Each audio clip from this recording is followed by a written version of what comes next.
most important thing that A&E firm leaders need to do is embrace technology, embrace automation, and embrace change. Every process that you have, if you would document it, where can you use technology to make it better, to make it easier, to take away anything that somebody has to do manually today? Where are there opportunities to make it digital, make it better, make it easier and more collaborative? Because there are tools out there to do this. If you own one, are you using 20% of it? If you are not using it to its full capacity, now really is the time to figure out a plan and a strategy. Welcome to Morrissey Goodale's Word on the Street podcast, where it's all things AE. I'm Mark Goodale, he's Mick Morrissey, and you are watching Morrissey Goodale's Word on the Street podcast. Welcome, everyone. Welcome, Mick Morrissey. Thanks, Mark. Good to be here yet again with you. Yes, yet again. And Mick, we have a great treat today. Our guest is Megan Miller, Senior Director of Product Marketing at Deltek. And if you spend any time in the AE space, which I have, Mark. You have a few days at least. You've probably seen her breaking down the latest industry trends, data, insights, and tech innovations. Megan has a real gift for turning complex projects and topics into practical, usable takeaways for firms. And she's joining us today just ahead of her appearance at Morrissey Goodale's Western States M&A and Business Symposium in Las Vegas. So we're excited to have her here to dig into what's happening across the industry, where firms can sharpen their edge, and what's coming around the corner, which includes a pretty important report from what I understand. Absolutely. I know, Megan, I'm excited. I believe you're excited about the 46th Annual Deltek Clarity Report, which, as the kids say, dropped earlier this month in May. Can you tell us a little bit about that, Megan? Yeah, so we're really excited. I'm excited to be here. Thank you for the opportunity. And I'm really excited to be able to share some of the latest results.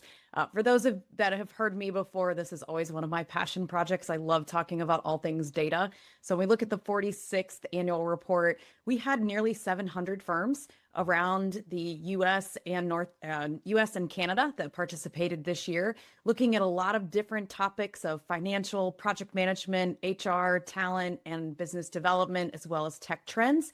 And so looking at all of that data, really excited to see the mix of small, medium, and large size firms, really what they're seeing in terms of benchmarks and industry insight, challenges they're facing, and bringing all of that together into this incredible resource for the industry. Yeah, objectively, it's the largest survey of firms from a financial performance perspective in the industry, right? It is. It's the largest. It's also the most longest running. So if we look at the duration of it, and it has the most breadth in the survey as well. So the longevity, as well as the different topics that we cover, and the number of participants that we get, is definitely a leader in the industry. So I'm dating myself a little bit here in saying that, in asking you, was this a survey that started with Harper & Schumann, which was a predecessor of Deltek? It was actually before Deltek acquired Harper & Schumann. This started as a financial survey only with a couple of key financial metrics. And then that survey lived on beyond just Harper & Schumann and has developed into much more with Deltek, and not just looking at those financial benchmarks, but over the years, really turning it into a lot more. Right. And when you say a lot more, in looking at this year's survey, it seems like annually you've evolved and added content, like really useful content for leadership teams and management teams. I remember when you added new technology-related questions and feedback, particularly when digital services were hitting the industry. Now it's AI, and you're looking at how those initiatives are evolving in the industry, when they're going to reach maturity, and then what happens after that. I know also you look at gauging the sentiment of the industry from an outlook perspective, and also understanding what the real challenges are for decision makers in the industry, be they external or be they internal. Right. So a lot of what we try to look at, benchmarks are critical to see how the industry has performed, but that's really oftentimes looking backwards. So we're looking every year, we evaluate those questions to say, are these still topics that the industry cares about? Are there different things that we should be focused on instead, so that we're removing questions that really we're not going to be doing a lot with, or the industry really doesn't want a lot of information about? But knowing what's coming, we have to be able to not just look at those benchmarks, but look at, where do we expect the market to go? Where are we expecting growth to be? What are the markets that firms are expecting? Biggest challenges, opportunities, what are we expecting to do? So that when firms are trying to develop their strategies, they can look at that and say, are we in line with other firms like us? Are we out in left field somewhere? Or are we, where we need to be? So that, it really gives them a sense of if they're heading in the right direction, and if that direction is similar to at least some others in the industry. Not that everyone wants to be following the exact same path, but we'd at least like to be on the same general road. We really want to get into the data with you sooner rather than later here. But before that, you're one of the folks that I follow on LinkedIn. And it seems to me that you are a globe-trotting executive. I believe you were recently in the UK. I know you were speaking recently at the SMPS convention or conference in Florida, Southeast Conference. Can you tell us, in your travels, what are you hearing in terms of where the industry is and where we may be headed? Yes, I think in the different places, whether it's in the UK or with the SMPS business developers and marketers, as well as with the architects, there's a lot of different sentiment that's happening right now. There's still that optimism. Firms are excited about what's coming, but that outside pressure, those macroeconomics, are really weighing on firms, and they're really just starting to figure out, what might this mean for us? It's not an immediate impact for these industries, but we're hearing firms are starting to look at ways that they can be more efficient, looking for ways that they can leverage technology, looking for ways that they might have to position themselves in different markets because they're just not quite sure where the money is going to go, what's going to happen to those projects. And so you're seeing that optimism, at least that's what we're hearing, but we're hearing a little bit of that hesitation, that trepidation of not really sure what's next. I think about this very similar to what I heard pre-pandemic, where things kept going up and up and up, and everybody kind of kept waiting for something to drop, and just in that anticipation, but it didn't really, it dropped, but in a different way than any of us expected. Yeah. And so this is in that same kind of, it's good. We're seeing a lot of positive signs, but we're just not really sure where things might start to soften a little bit. Yeah, got it. So if you were to give us a headline from the 46th Clarity Report, what would it be? I would say if we're looking at what we're finding from those results, it's the financial performance that continues to be strong. Margins are starting to tighten a little bit, and our project managers and teams really have to focus on how to be efficient and effective by leveraging technology. Okay, well, efficiency and effectiveness, I think, is a strong suit of yourself and myself, Mark. 100%. Yeah. So you'll be sharing the stage in a couple of weeks in Las Vegas with our own Nick Bielitz, who runs our advisory business.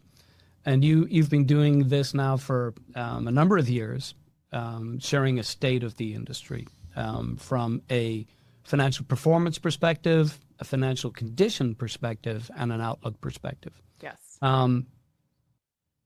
My view of the industry, I hope it's shared, I'm not sure if it's shared by my business partner, is that we are an industry that has had a great run over the last 10 plus years. Since we came out of the Great Recession, really for us, it was about 2014, I think, as an industry. It's been almost constant growth from a top line perspective and a bottom line perspective. I know folks are excited to hear from you and Nick when we get to Las Vegas, because we take all this great Deltek data, right? And then we augment it with real-time Morrissey Goodale data to see what the trend has been since you all kind of released the results. But for those who either can't make it to Las Vegas or they can't wait until Las Vegas, are there any specific highlights from this survey that you could share with us? Absolutely. I think the first thing that I would share is along with what you're saying, that strong financial performance, we're actually seeing the strongest financial performance that we've seen in a decade in this industry. And so we're seeing that in the operating profit on net revenue. We're seeing that number is the highest that we have seen in the last 10 years. That's one of the things that I think is definitely worth talking about and getting people excited about, because that performance just continues to get better. Can you talk to what's driving that, Megan?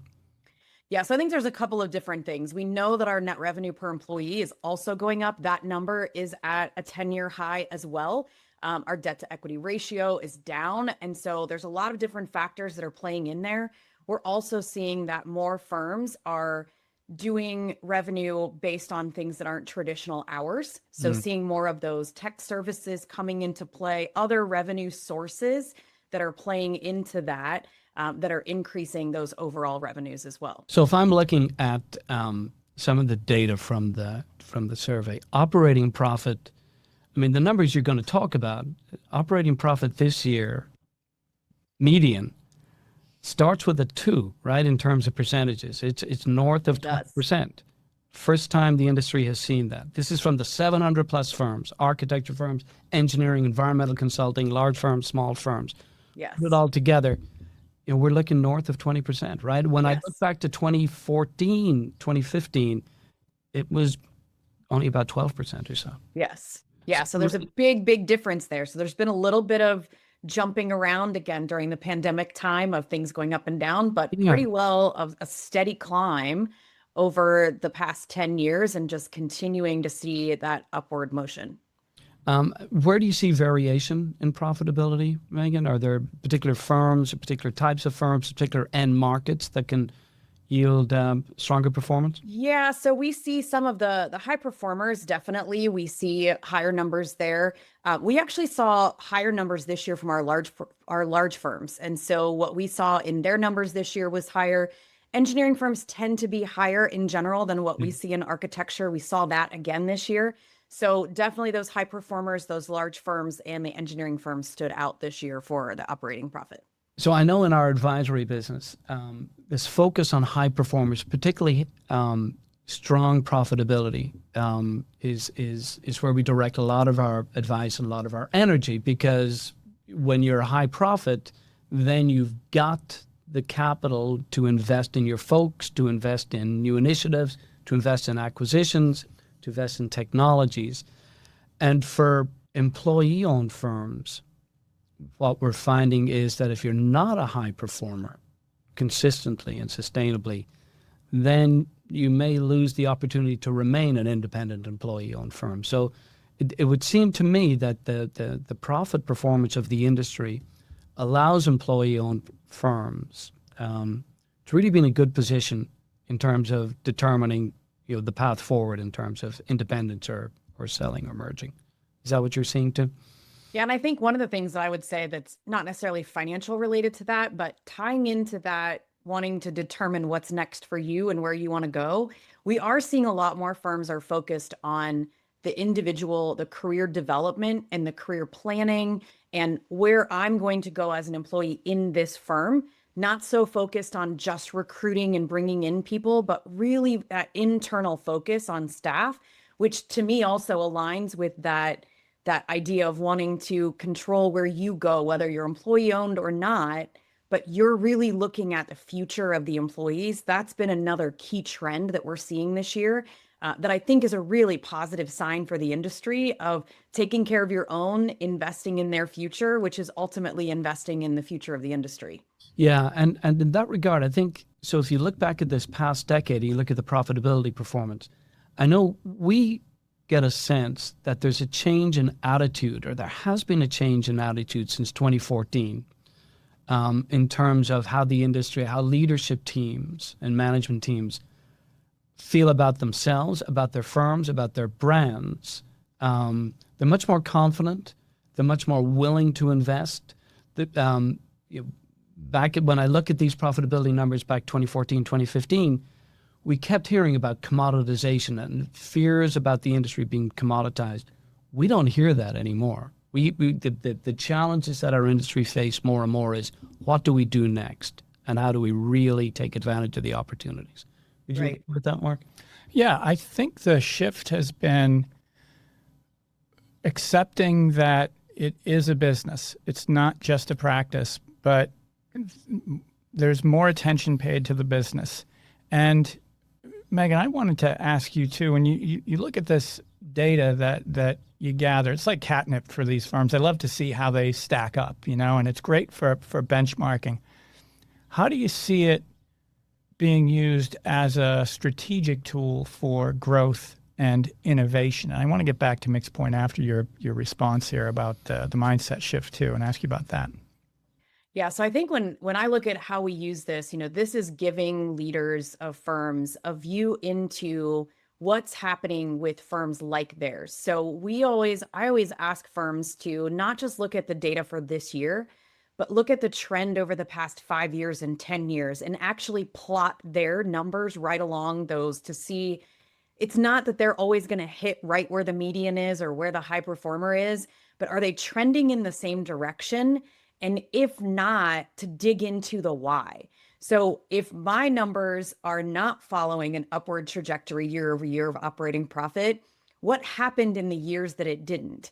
What did we do that maybe was very purposeful? Maybe it was a strategic investment. Maybe it was a decision that we made it as a business. Or are there things we didn't know about that were surprises to us? And so it just really allows you to take an outside view of what's happening in the industry and use that to spark some conversations internally. I always refer to this as the biggest conversation catalyst that you can have in your business. There's a lot of different parts of this report, and you can take that information and as a finance leader, have a conversation with business developers. As a business developer, have a conversation with project managers and challenges and trends and really open up those discussions. I actually did a session at the conference that you mentioned, Mick, when I was at the SMPS Southeast Regional Conference. And my entire session was educating business developers and marketers around financial metrics and why they matter to business developers and marketers. And so we went through, how do you calculate them? What does this mean for you as a marketer and business developer? And it's opening up those doors that now they can ask questions and feel they know enough to dig in a little bit deeper with their financial counterparts in places that they may not feel comfortable even starting those conversations in the past. Well, it seems, Megan, that lots of folks will take more time on the decision itself than they do making the assessment. And this report allows you to do just the opposite. Spend more time on you should be 2 to 1 at least in terms of the time spent on an assessment versus the decision making. So it's a great tool for that. Now I got 2 questions based on your response. I have 2, not just 1. But is there a common misread that firms make when looking at their own performance data, something that they think is a strength but might actually be a red flag that they're missing? So I think in some cases, it depends on which number they align to. So a lot of times firms may choose, we have a lot of different data sets, right? So you have the median, you have by type of firm, by size of firm, high performer, otherwise. And a lot of times firms will look at which one is closest to where my number is today, rather than which one is going to help stretch us to get better. And so that's why we provide those different data sets, because the median isn't always the best option for firms. That might be below where they're performing today. We obviously don't want them to look at that number and say, please not do as well as you are now. Please, ratchet it down a little bit, but use the right triangulation of that to figure out what's going to help you stretch to the next goal.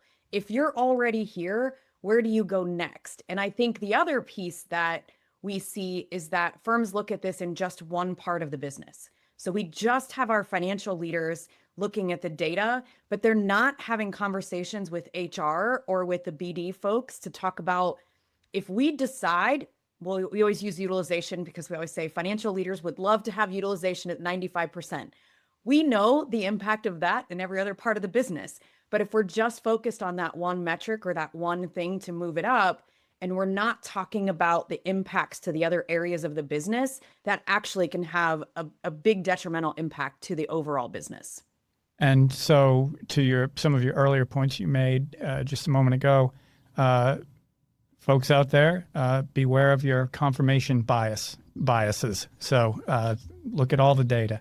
Now, when you step back and look at the AE data over the past few years, where do you see the biggest shift in mindset? That is, are firms finally starting to think differently? Or are they still stuck in the old patterns? Or do you see sort of a combination of those things? Yeah, I think it's probably a combination. We see some firms that are definitely stepping out in front. When we look at, in the different areas of this, financial across the board, I think firms are performing really strongly, but there's still opportunities for automation and for that efficiency that's going to help get firms even a little bit further. The technology piece, what we're seeing this year is that's becoming a big divide for firms. There are firms that are really adopting it. They're taking on AI. They're leveraging Gen AI for a lot of great things in their business.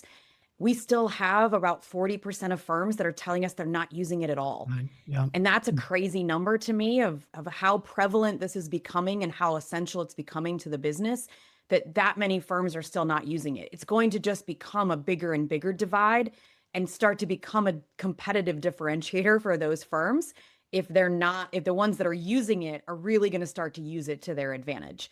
I would say across the industry, the other two things that I think firms are getting much better at is project management really being seen more as a discipline, not just something that designers do when they don't want to just do design work anymore and they're just promoted to a project manager, but really treating it as a discipline, being strategic about who we put in those roles. That's happening more, but there are still more firms that need to do that. And same on the pursuit side, we're seeing a lot more saying no to projects. There's a lot of opportunities out there. So being strategic, being purposeful about those pursuits, that's becoming a very clear art and science that more and more firms are taking advantage of. But again, as that becomes more of a divide, there's going to be firms that need to step that up or they're going to get left behind. Well, they're going to get left behind, and I think their value is going to decrease as well. It's value destruction in action. Absolutely.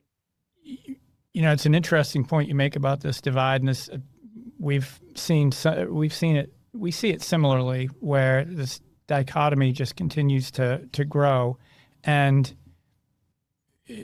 I just wonder if we're going to see the emergence of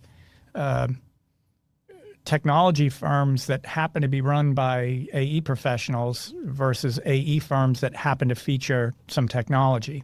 And I just think that's going to become more and more of a stark differentiator, to your point. To stay with technology and innovation, well, anyway, that's how we kind of see it reshaping the AE industry. I think you do too. Are there any common misperceptions that firms have about integrating new technologies, and any thoughts on how they might overcome those? Yeah, I think one of the biggest things that we see, especially from an initiatives perspective, when we ask from a tech trends perspective, what are your biggest initiatives? One of them is we need to develop this big strategic plan. And while having an overall plan is important, it oftentimes can be the biggest blocker to progress. So we often look at firms that, making small steps, making small investments, getting a lot of your younger staff who may be more adept at this technology, more familiar with the technology, getting it in their hands and asking them how it can be helpful, but really doing this incrementally, taking on some risk, taking on some challenges, trying some things out in a very strategic and purposeful way, but not having to spend 3 years to develop a tech plan and a technology trends plan that ultimately, by the time you develop the plan 3 years from now, is going to be outdated and you're going to have to start all over again. Yeah. So this technology is changing so fast that many firms have tools already available that they're just not getting the most of, whether that's their ERP, how they're using their CAD technology, whatever other software they're using to design these projects. There's so much technology in those that most firms are not taking advantage of, that does not require this big elaborate plan. So that's one of the biggest misconceptions. One of the other ones is one of the biggest challenges that comes through year after year is the cost of technology. In some cases, that may be true, but in some cases, there's technology that there's some of that's already available in the tools that your teams are using. IT just has to enable it and do some training and make sure your teams know what to do with it. And many times it's not an additional cost. You know, it's an important distinction that you make in strategic planning, that it doesn't have to be a 3-year plan. And like you say, by the time it's ready to roll out, it's obsolete. It moves that quickly. And in strategic planning, it's sometimes I see it all the time, there's a disconnect between the highfalutin thinking and actually getting some stuff done. And you need to really conduct controlled experiments and learn your way toward the bigger goal. You can have those big goals, but you got to get your hands dirty pretty quickly and start figuring out what works and what doesn't. And then you can have success in that area.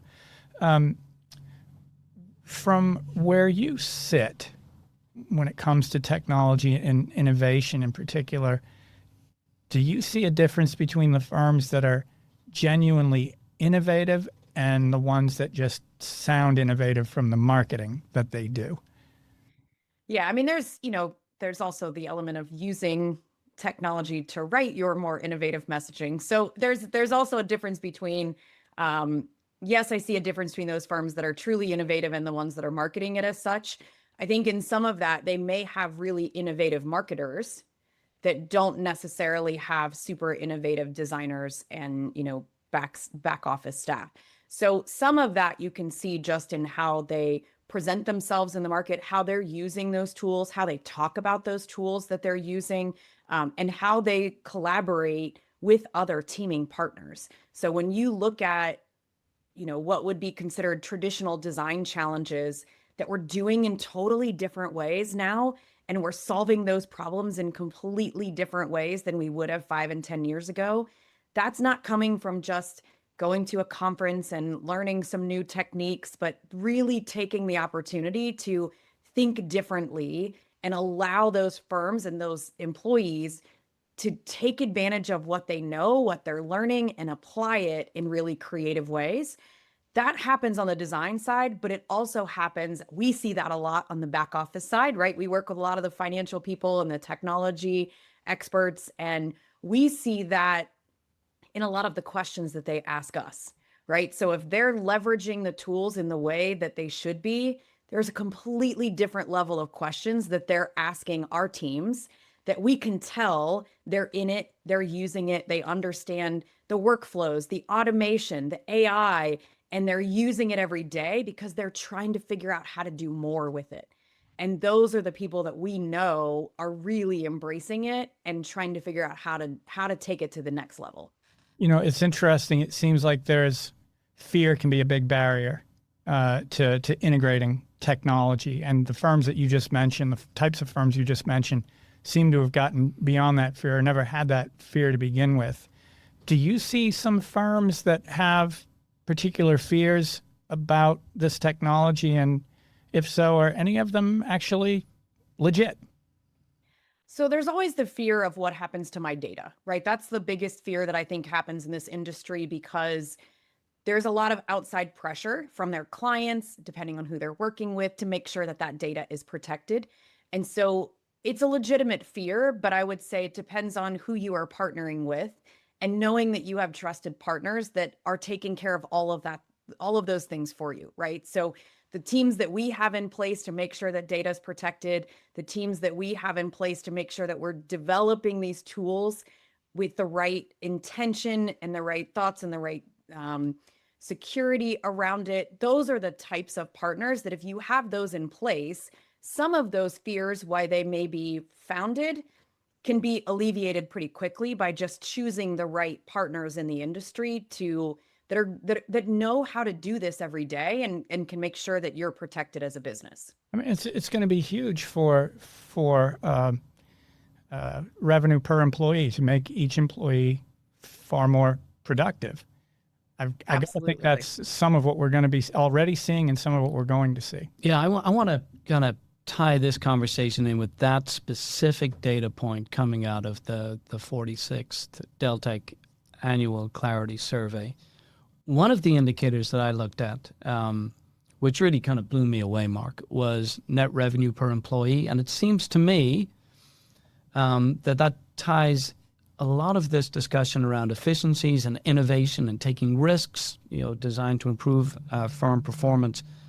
Megan, can you talk to us a little bit about what's going on there? So the net revenue per employee was another one that we saw at a 10-year high. So last year, from a median perspective, that number dropped from the previous year. So we had a little bit of a downturn, but we're back up again. And looking at that median number, we're at about 180,000. So, really high numbers there that we're seeing this year compared to what we've seen in the last 10 years. Yeah. So if I look back at 2015, it was 139,000 per head. And here at Morrissey Goodell, so we have what we like to think is probably the most comprehensive database of firms in the industry. And unless management tells us what their revenues are, we have to extrapolate. A decade ago, we would use a number of 140,000 per employee. Guess where we got that number, Megan? Deltek, right? So we used that, and we'd vary it between architecture firms and engineering firms and to some degrees. But generally, 140 was the number. Every year since then, we've had to increase it. So right now, and Mark will tell you, my math skills are really unsurpassed. But if we're looking at 139,000 per head, to this year, 180,000. That's about a 30% increase in efficiencies per head. If we look at the high-performing firms out of the Deltek survey, it's north of 200,000 per employee. Can you talk to who the high performers are? Architecture firms typically have had higher revenues per employee, but that's because architecture firms are generally measuring gross revenue, right? And so there's a pass-through number, but you strip that out here, we're just looking at net revenue per employee.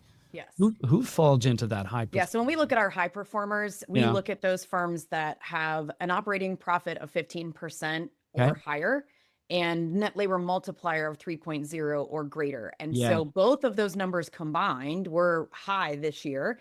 Not surprising that also our net revenue per employee would be high and all of those numbers, moving in a positive direction.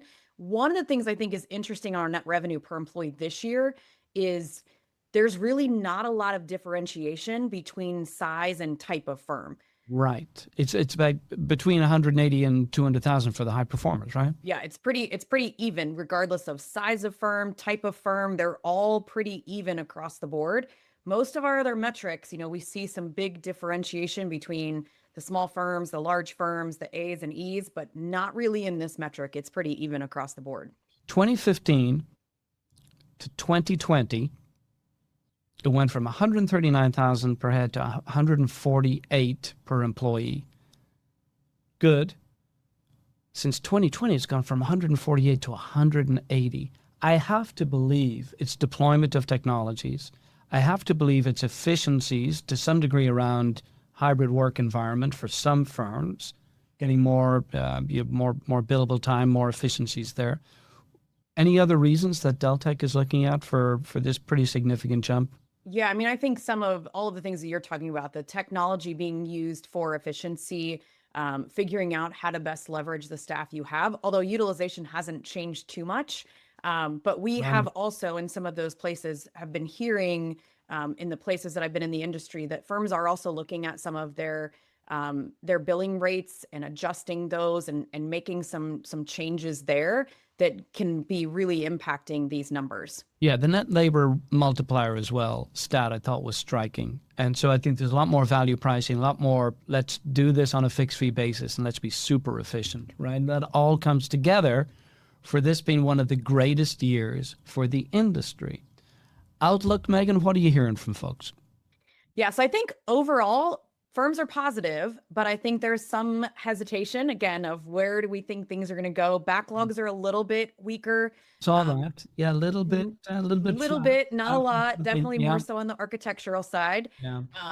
Net revenue growth forecasts are a little bit lower than what they have been. They're not in that 10+%. Right. So those are showing me staff growth numbers are down a little bit too. So it's showing a little bit of hesitation in the industry, both on the people side, the forecast side. So we're seeing maybe a little bit of that slowdown and potential concern, but not necessarily seeing numbers shifting at this point. So just kind of being prepared for what might happen, but not necessarily thinking the sky is falling. So that echoes what we see here at Morrissey Goodale. So our team weekly kind of checks in with each other. What are we hearing? What are we seeing? We hear a very similar sentiment. There's more uncertainty than we saw this time last year or the year before, but it ain't hitting the numbers right now. And backlogs look to be really strong. Funding looks to be really good by and large. Firms, CEOs are feeling very confident about their outlook in general, right? There's some areas that maybe it's not as strong, but yeah, I think it depends on market, right? There's Yeah. different markets that are stronger, some that firms are feeling more confident, and others that we're just really not sure and not really sure what the macroeconomics, how that's going to trickle down to everything else. You know, our survey ended in the middle of March. There's a lot that's happened since Right. then in this industry. Yeah. And so it's kind of a moving, bouncing ball at this point to keep track of what's happening and how is that impacting your firm and what do you need to be prepared for? Not necessarily now, because as you said, backlogs are strong, but is that tail going to start to get a little bit shorter and start to taper? But that's not going to hit necessarily right now. Right. I think in conversations with CEOs who feel pretty confident, not overconfident, but pretty confident about the outlook for their business, they speak to diversification of markets and they speak to diversification of services. And in some cases, they'll speak to diversification of geographies, but really diversification of markets that they serve. So that's a good segue to client engagement and success. And from what you're seeing and your experience, Megan, what differentiates firms that successfully adapt to industry changes like we're seeing from those that struggle? So I think it's having a very strategic and purposeful plan, right? So those companies that are reactive and thinking, I did really well with this company last year, this client last year, so it must mean that this year is going to be strong, versus looking at that truly from an opportunistic perspective. Where are the opportunities? Where do we actually know projects are coming? And what is our plan to pursue it? Just knowing it's there isn't going to get it done, right? But having that strategic pursuit plan, having that plan in place, having the right conversations and teaming partners up front and investing in that, rather than the traditional or what I had when I was in the industry of we're just going to submit because they sent us an RFP. I think you're seeing less and less of that, much more of that strategic, purposeful approach to the client relationships, the projects we're pursuing. There's a lot of work that's out there right now. And so firms have the opportunity to be selective in a way that maybe they didn't have 10 years ago. If firms are taking advantage of that, I think that's really going to help to set them apart and to help keep that brand, as you talked about earlier, Mick, having that brand being so important, they can best align their project pursuits to the brand and who they want to be as a company. The firms that are doing that are just going to continue to elevate how they are perceived by their clients, by their prospects, and keeping their employees to understand who we are as a business. So flipping that a little bit, and Mick mentioned some of the things that help differentiate, whether it's diversification of services, one-stop shop, geography, specialties, and so forth. Is there something that you see that firms consistently underestimate about what their clients actually want or value? I think it really depends on the market. There's so many different variations of that depending on client and market, that I think the key piece in that is really taking the time to listen to what that market and those clients need. There are some clients that really want to have that project manager up front. They want to have the local presence. They want to have the specific subject matter experts. And there's others that their take is different. What's important to them is different. Their hot buttons are different. And so having a way to really track that and use that intel across the business, whether that's for this specific client or the market, what are using that data to really find the trends.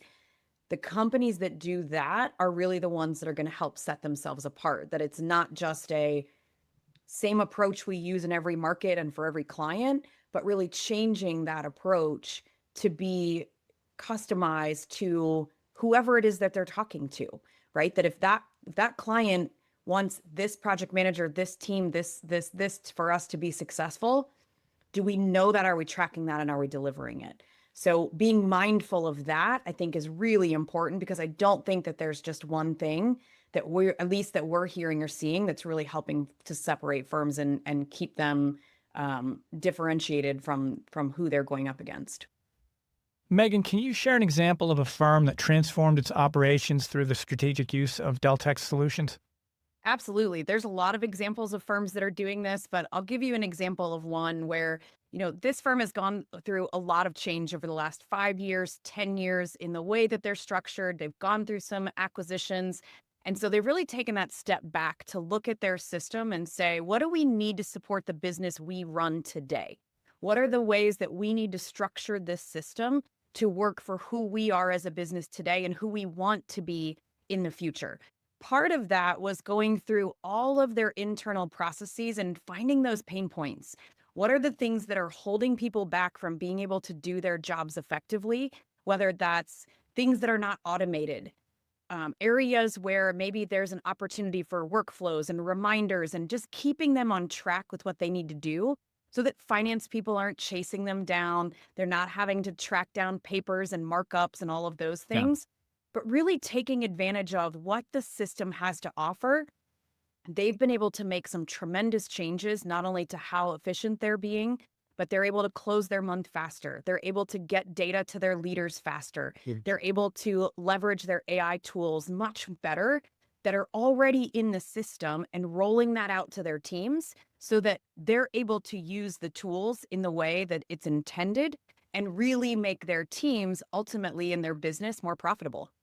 All right. It is now time for Word to the Wise. I know it's Mick's favorite feature, where we ask our guests for some wise words. Megan, if I handed you a megaphone right now and I gave you 30 seconds to shake AE firm leaders awake to tell them the one thing they need to hear but maybe don't want to hear, what would you say? I would say the most important thing that A&E firm leaders need to do is embrace technology, embrace automation, and embrace change, and take that every single step of every process that you have. If you would document it, where can you use technology to make it better, to make it easier, to take away anything that somebody has to do manually today? Where are there opportunities to make it digital, make it better, make it easier and more collaborative? Because there are tools out there to do this. If you own one, are you using 20% of it? If you are not using it to its full capacity, now really is the time to figure out a plan and a strategy to do that. It's more than 30 seconds. Yeah, well, it definitely was. I knew it would go. Megan, thanks so much for joining us today, and thanks to our viewers. Please like and subscribe, and be sure to join us June 11th through the 13th at our 2025 M&A and Business Symposium in Las Vegas. Where Megan will be. I will be there. I'm looking forward to it. Yeah, we hope to see you all there, and we hope to see you here next time on the street.